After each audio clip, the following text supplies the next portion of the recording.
Hi friends, आज हम बात करेंगे इलेक्ट्रिकल सेल के बारे में, जिसको हम इलेक्ट्रोकेमिकल सेल बोल सकते हैं। ये इलेक्ट्रोकेमिस्ट्री के अंतर्गत आता है, जो 12th के चैप्टर में है आपका 11 12 या नीट के नज़रिए से भी ये काफ़ी इंपॉर्टेंट है। तो हम देखते हैं कि इलेक्ट्रोकेमिकल सेल क्या होता है। तो इलेक्ट्रोकेमिकल सेल को जानने से पहले हमको इलेक्ट्रिक रिएक्शन के बारे में जानना पड़ेगा, या किस प्रकार का रिएक्शन होता है उसे हमको जानना पड़ेगा इलेक्ट्रोकेमिस्ट्री में। उस पहले टाइप के रिएक्शन में क्या होगा कि आपका केमिकल एनर्जी कन्वर्ट हो जाएगी इलेक्ट्रिकल एनर्जी में। उसी प्रकार से दूसरे टाइप का जो रिएक्शन होता है उसमें क्या हो जाता है, आपका जो आपका इलेक्ट्रिकल एनर्जी होता है, इलेक्ट्रिकल एनर्जी वो कन्वर्ट हो जाता है केमिकल एनर्जी में। तो हम सबसे पहले देख रहे हैं कि जब क्या होता है, किसी केमिकल रिएक्शन में जो केमिकल एनर्जी होती है वो कन्वर्ट हो जाती है इलेक्ट्रिकल एनर्जी में। तो ये इस टाइप का जो सेल होता है उसको हम कह देते हैं, आप बोल सकते हैं गैल्वेनिक सेल, इसका एग्जांपल हो सकता है गैल्वेनिक सेल। उसी प्रकार से इसका एक दूसरा नाम भी होता है ओल्टीए सेल। ठीक है, तो इसमें ओल्टीए सेल या गैल्वेनिक सेल क्या होगा, तो जिसमें क्या हो, कोई केमिकल एनर्जी कन्वर्ट होता हो इलेक्ट्रिकल एनर्जी में, उस टाइप के सेल को हम नाम दे देते हैं इलेक्ट्रोकेमिकल सेल भी बोल सकते हैं। इसमें गैल्वेनिक सेल या ओल्टी सेल एग्जांपल होता है। उसी तरह जब क्या होता है, किसी इलेक्ट्रिकल एनर्जी का कन्वर्जेशन किसमें होता है, केमिकल एनर्जी में, तो इस तरह के हम एग्जांपल के रूप में हम बोल सकते हैं कि आपका इलेक्ट्रोलाइटिक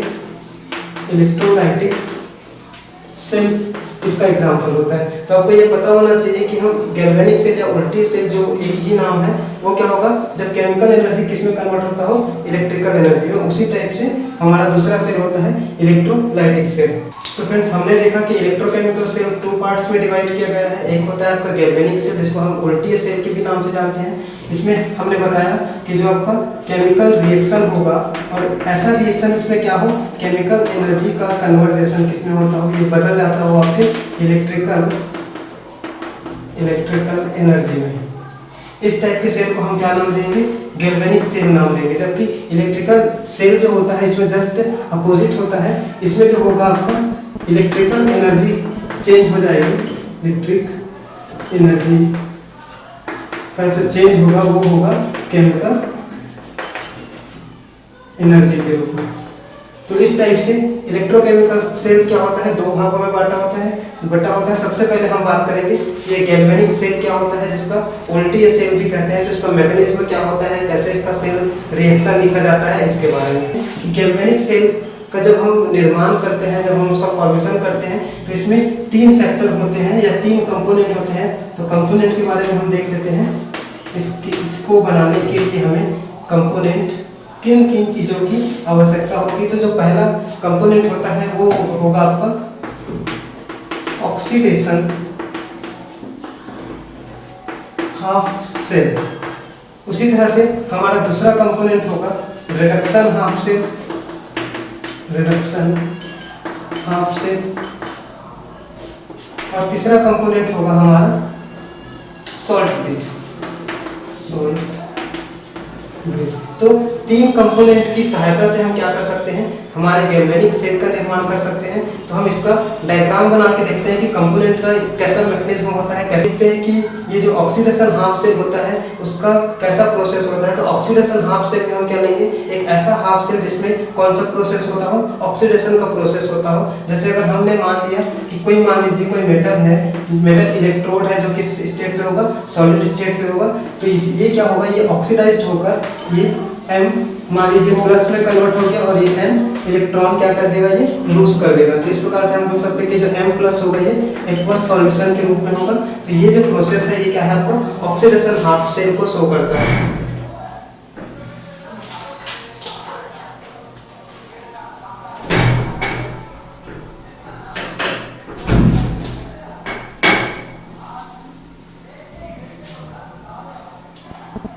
उसी प्रकार हम दूसरा देखते हैं रिडक्शन हाफ सेल के बारे में देखते हैं। तो रिडक्शन हाफ सेल में क्या होगा, रिडक्शन हाफ सेल में ऐसा प्रोसेस में क्या होगा, रिडक्शन का प्रोसेस होगा। तो सबसे पहले जैसे मान लीजिए इसमें अगर M एक्वस के रूप में होगा, मान लीजिए M प्लस, तो तो ये क्या करेगा, n इलेक्ट्रॉन, मतलब n का वैल्यू एक ही दे सकते हैं क्योंकि 1 प्लस चार्ज है, तो एक इलेक्ट्रॉन क्या करेगा, लेकर गेन करके वो क्या हो जाएगा, m सॉलिड में कन्वर्ट हो जाएगा। तो कुल मिला के हम देख सकते हैं कि दो हाफ सेल जो हम लेंगे अपने कंपोनेंट के रूप में, तो दोनों हाफ सेल में एक हाफ सेल पर ऑक्सीडेशन का प्रोसेस होगा जबकि दूसरे हाफ सेल पर रिडक्शन का प्रोसेस होगा।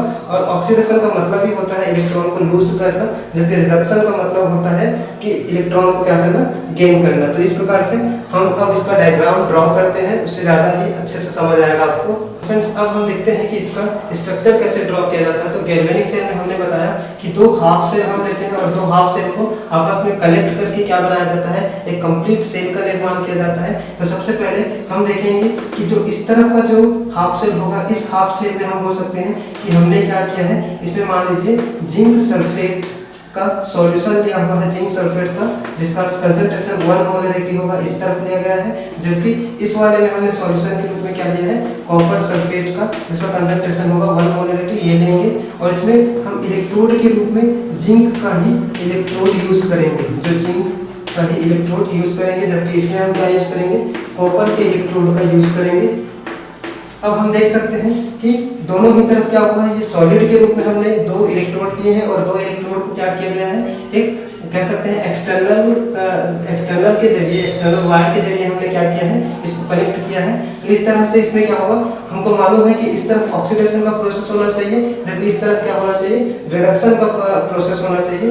तो आपको ये पता होना चाहिए कि जिंक सल्फेट जो होगा वो किस रूप में होगा, तो वो होगा मान लीजिए आपके जिंक 2+ और सल्फेट 2- के रूप में होगा। क्योंकि हमने बताया है कि जिंक सल्फेट को जैसे ही आप सॉल्यूशन बनाते हो, वाटर में सॉल्युबल करते हो, तो अपने आयनों में क्या हो जाता है, डिवाइड हो जाता है। इसी प्रकार कॉपर सल्फेट को भी आप देखोगे तो कॉपर 2+ और सल्फेट 2- के रूप में अपने आयन्स में ये डिवाइड होगा।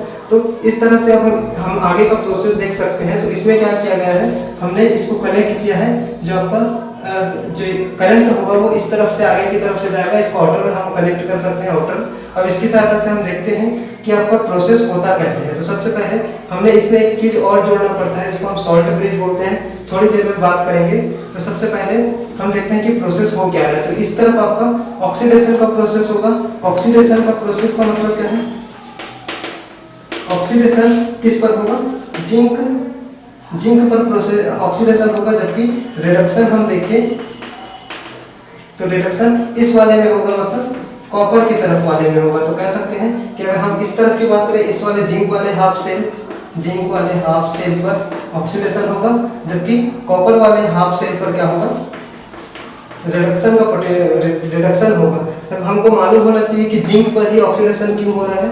तो आपको ये पता होगा कि इलेक्ट्रोकेमिकल सीरीज में अगर आप देखोगे तो जिंक और कॉपर में सबसे ज़्यादा जो रिएक्टिव होता है वो जिंक होता है, और ज़्यादा रिएक्टिव होने के कारण जिंक क्या करेगा, इलेक्ट्रॉन जल्दी लूज करेगा। इसीलिए और जो इलेक्ट्रॉन लूज करता है हम उसको क्या कहते हैं, ऑक्सीडेशन का प्रोसेस कहते हैं। तो हमको ये पता चल गया कि जिंक से ही इलेक्ट्रॉन क्यों निकल रहा है, क्योंकि zinc is more reactive than copper. तो इसीलिए यहाँ से इलेक्ट्रॉन निकलेंगे और इस तरफ जो प्रोसेस होगा वो प्रोसेस होगा ऑक्सीडेशन का, जबकि इस तरफ जो प्रोसेस होगा वो किसका कहलाएगा, रिडक्शन का प्रोसेस कहलाएगा। ठीक इसी तरह से हम यहाँ लिख सकते हैं, इस तरफ एनोड होगा, मान लीजिए ये है एनोड होगा, जबकि इस तरफ क्या होगा, प्लस लिख कर हम लिख सकते हैं कैथोड होगा। ठीक है, तो ये इसका एक सेटअप है और बीच में हम जोड़ेंगे एक सॉल्ट ब्रिज को जोड़ा जाएगा, इसको हम नाम दे सकते हैं सॉल्ट ब्रिज। सॉल्ट ब्रिज का क्या यूज होता है ये हम बताएंगे आपको आगे।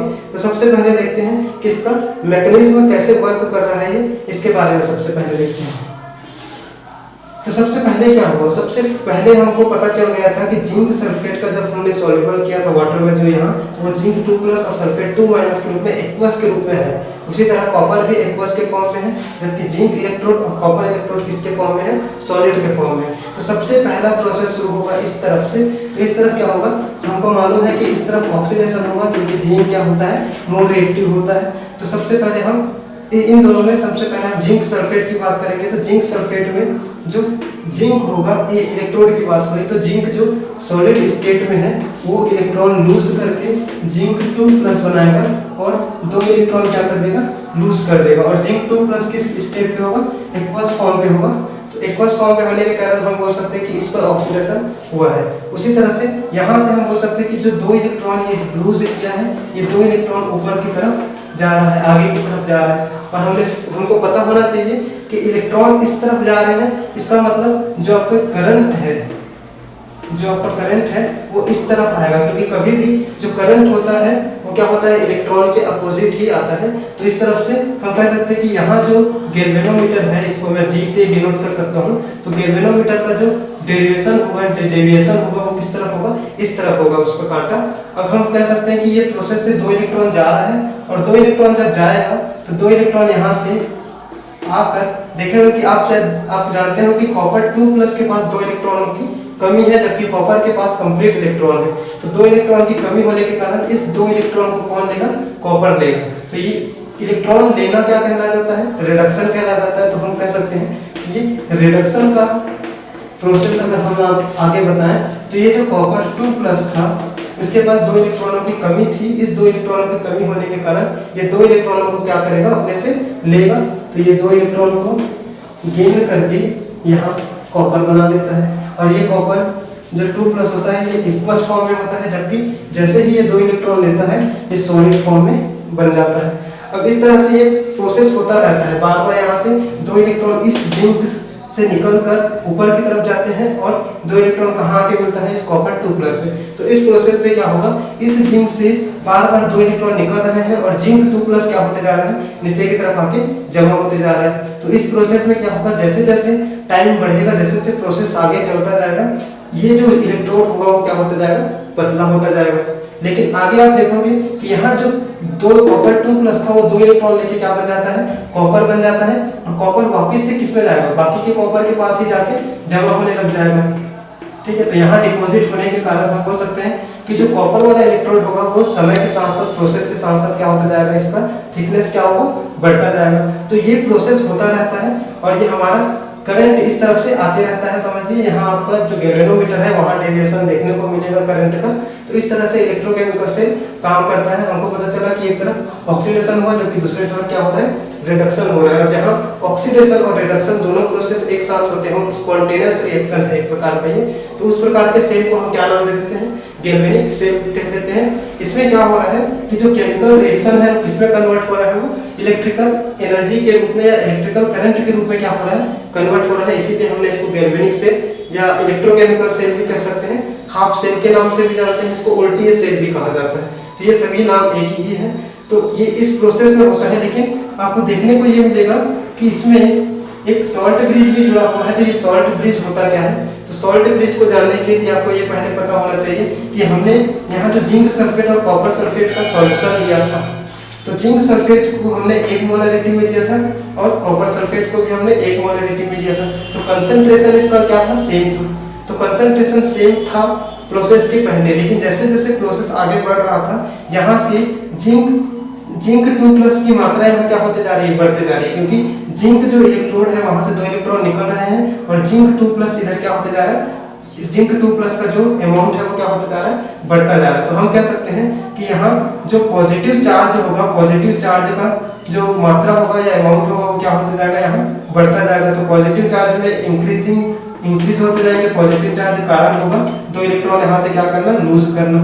और यहाँ देख सकते हो कि 2 इलेक्ट्रॉन आके इस कॉपर 2+ के साथ जुड़ जाते थे, और यहाँ आके डिपॉजिट हो जाते थे। तो समय के साथ साथ आप देखोगे कि यहाँ सल्फेट 2- बचता जा रहा है, जबकि कॉपर 2+ क्या होता जा रहा है, कम होता जा रहा है। तो इस तरह से हम देख सकते हैं कि जैसे जैसे प्रोसेस बढ़ रहा है, एक तरफ पॉजिटिव चार्ज की मात्रा बढ़ती जा रही है, जबकि दूसरी तरफ नेगेटिव चार्ज की मात्रा बढ़ती जा रही है।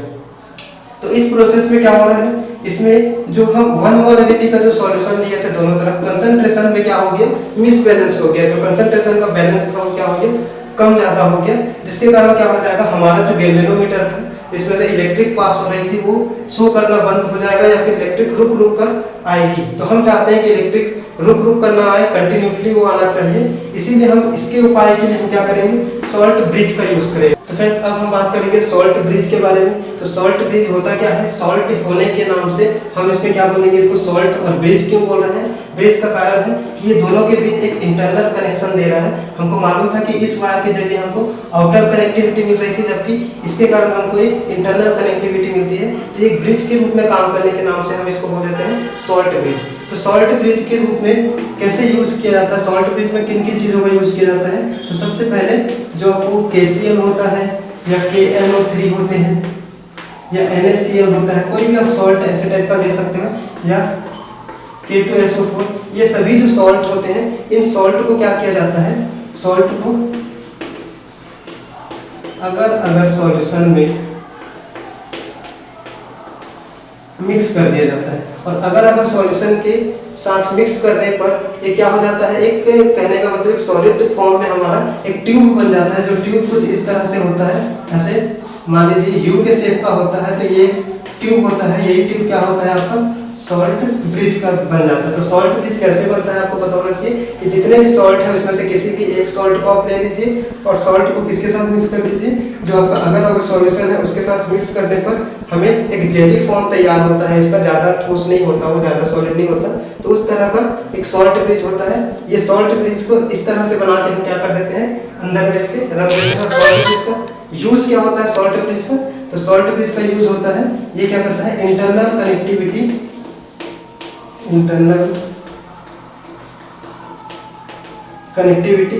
देता है। इंटरनल कनेक्ट मतलब अंदर के कनेक्टिविटी को जोड़ने का काम करता है। इसीलिए हमको सॉल्ट ब्रिज का यूज करना बहुत ही जरूरी होता है हमारे गैल्वेनिक सेल में। फ्रेंड्स, हमको मालूम होना चाहिए कि कभी भी अगर हम मान लीजिए Ag+ से रिलेटेड अगर हमारा कोई सॉल्यूशन हो, या मर्क्यूरी 2+ से रिलेटेड हो, या लेड 2+ से रिलेटेड ऐसा कोई अगर हम सॉल्यूशन यूज कर रहे हैं अपने हाफ सेल में, जैसे सिल्वर के रूप में, जैसे मान लीजिए अगर हम AgCl2 का यूज कर रहे हैं, या फिर हम आगे ले सकते हैं इसमें समझने के लिए HgCl2 या फिर PbCl2। तो मान लीजिए अगर इन सभी चीज़ों को अपने सॉलिड के रूप में हम सॉल्यूशन के रूप में हम यूज कर रहे हैं, तो इन सभी चीज़ों के लिए हमको कभी भी KCl या NaCl, जो पोटेशियम क्लोराइड या सोडियम क्लोराइड का यूज सॉल्ट ब्रिज के रूप में नहीं करना चाहिए।